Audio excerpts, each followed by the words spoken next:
Hi everyone, this week we're going to be talking about carbohydrates, which is the topic of chapter 4.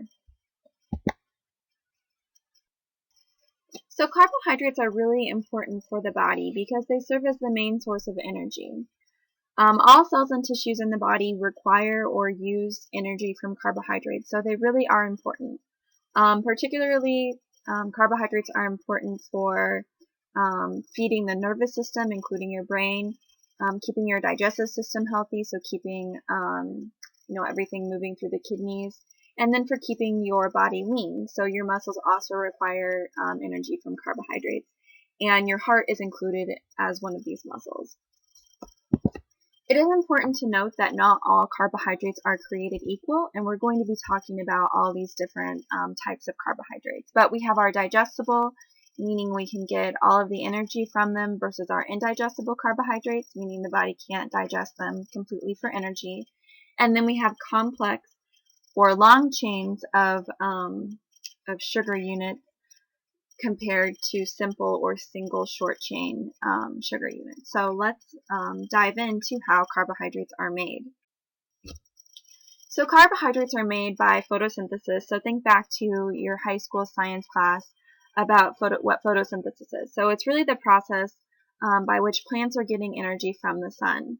And carbohydrate itself means carbon dioxide plus water to get our glucose. So the carbo means carbon, and then the hydrate means water. So carbon dioxide plus water equals glucose. And glucose is really the simplest sugar unit or simplest carbohydrate unit. So glucose is used for energy by the plant, or it can be stored in the fruit, vegetable, seed, and then it will be consumed by animals or humans. So we have a couple different ways of how we can get glucose or get carbohydrates in our bodies. So based on where glucose is found, these are carbohydrate-rich foods. So plants, we just said that glucose is used for energy by plants made by photosynthesis. So carbohydrates are going to be found in fruits, vegetables, nuts, seeds, and grains. So all plant foods, and also milk. And we'll talk about why carbohydrates are found in milk in a couple of slides. So one type of carbohydrate, or we've talked about carbohydrates being sugars. So you can identify sugar as ending in "ose." So anytime something ends in an OSE, that will signify to you that it is a sugar. So we have both monosaccharides, disaccharides, and polysaccharides. So monosaccharides are single sugar units, and there are 3 of these. So we have glucose, which we just talked about, fructose, which occurs naturally in fruits and honey.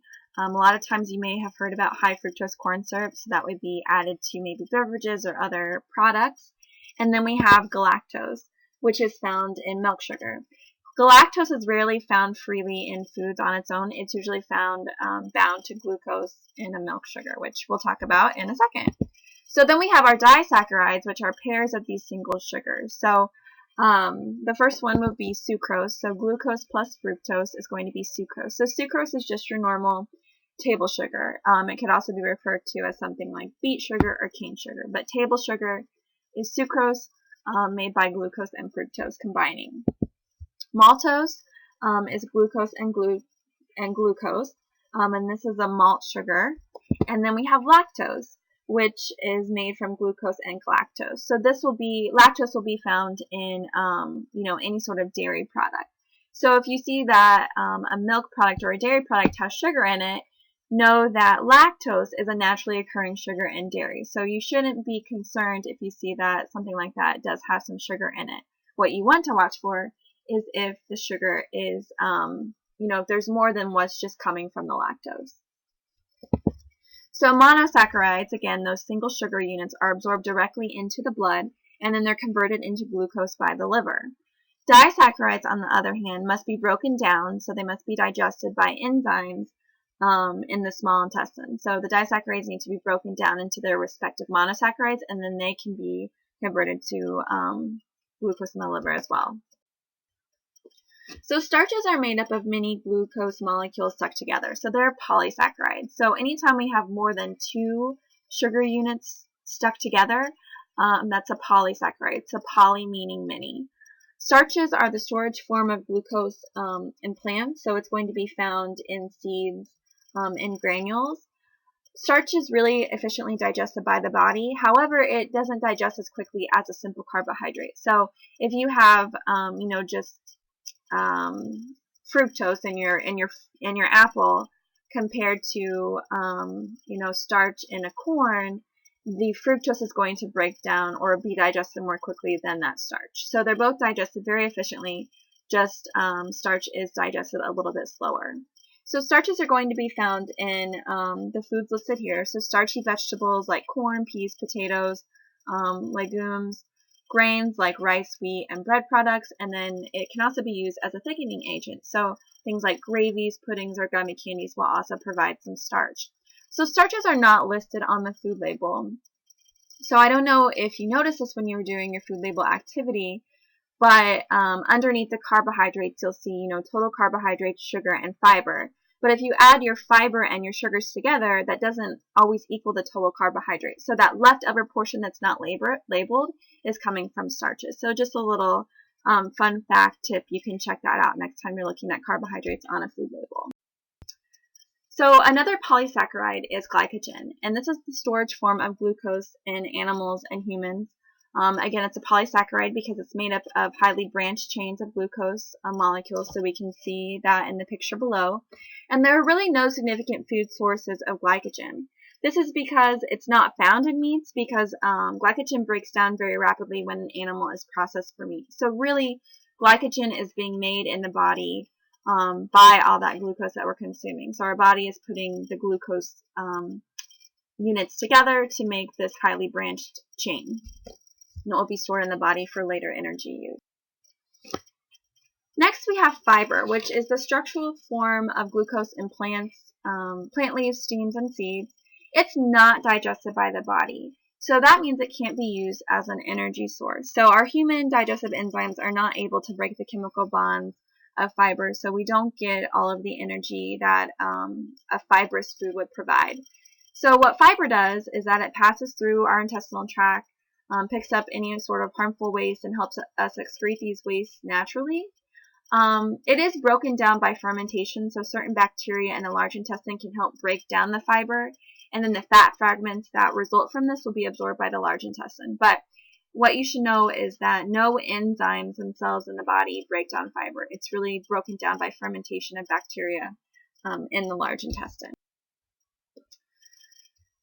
So based on all these different types of fibers, by now you should recognize that carbohydrates are really necessary and essential for survival. So again, all tissues and cells in the body use glucose for energy. So nerve cells, red blood cells, and then the brain.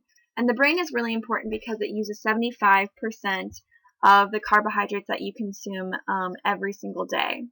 So one reason this is important is that fat, it can be used for energy by the brain or the central nervous system, but it's not efficient, and it is definitely not a preferred source. So you definitely need to make sure that you're consuming adequate carbohydrates in order to give your brain the energy that you need to keep you functioning, so that you can focus, pay attention, know what's going on in the world, and just survive. Carbohydrates, again, are this preferred fuel source. They are very energy efficient.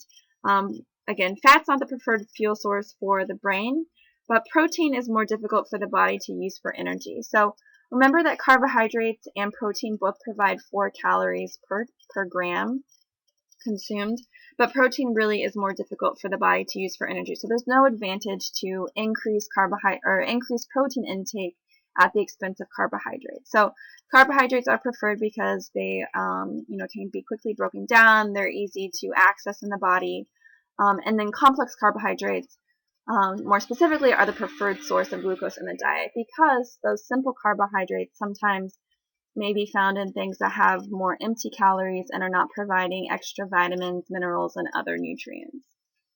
So really focus on complex carbohydrate intake. All right, so let's talk a little bit about carbohydrates and weight management. So you may have heard, that carbohydrates make you fat, and this isn't true. Really, the problem is that they can be fattening, but this is really if you consume too many or your portions are too large. So carbohydrates, again, are lower in calories as compared to fat or alcohol, which, remember, alcohol is not a nutrient, but it does provide calories. So carbohydrates are lower in calories than fat, providing 4 calories per gram. What you need to watch out with or be mindful of is added sugars, because these are an exception. So added sugars are low in nutrient density, again, meaning that they're not providing any sort of protein, vitamins, minerals, fiber, not really providing anything beneficial beyond just providing energy for the body. So sources of added sugars will be, cookies, cakes, um, anything from a vending machine, snacky foods.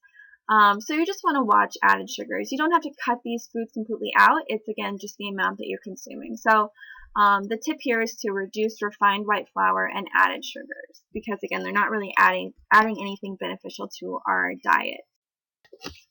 So the recommendations for carbohydrate intake are to increase intakes of fiber-rich whole food sources. So this is including our fruits, vegetables, whole grains. These are all going to provide fiber and complex carbohydrates.